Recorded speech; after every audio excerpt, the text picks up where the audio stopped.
here with Jekalyn Carr, the iconic gospel singer. She's amazing, amazing voice, amazing talent. So my first question for you is, how did you get your start in doing gospel music? I really officially started at the age of 5 years old. Wow. That's when I knew I had a passion for it. Singing runs in my family, and I just knew this is what I was supposed to be doing, and so God just called me to even further, to do it professionally. And so I just enjoy doing it. I remember telling God, all I wanted to do was to inspire His people and to give them hope through my music, and He's doing that. That's amazing. That's amazing. So how did you get to the level that you're at now?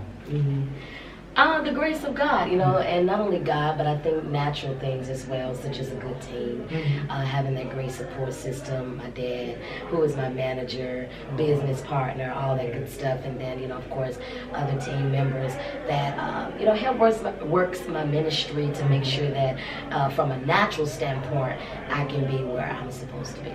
Your best or greatest performance that you ever had? Do you have one? Or? I don't have one. I mean, every opportunity I have, I cherish it. Yeah, so every opportunity I have, it's all about God's people. I cherish it.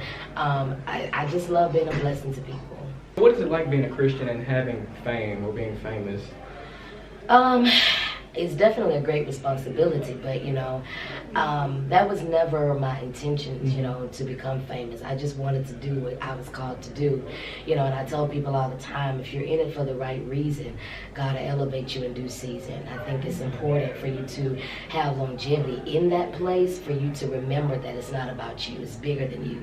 It's about God's people, and so being able to keep that mindset, God has just been able to keep elevating us, and so yeah, it's a blessing. What advice would you give to artists that want to, create a career in what you do?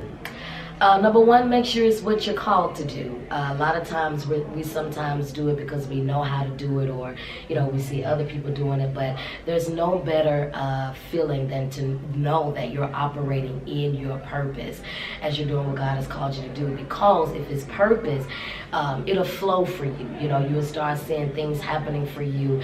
You won't have to work as hard as you would when it's not your purpose.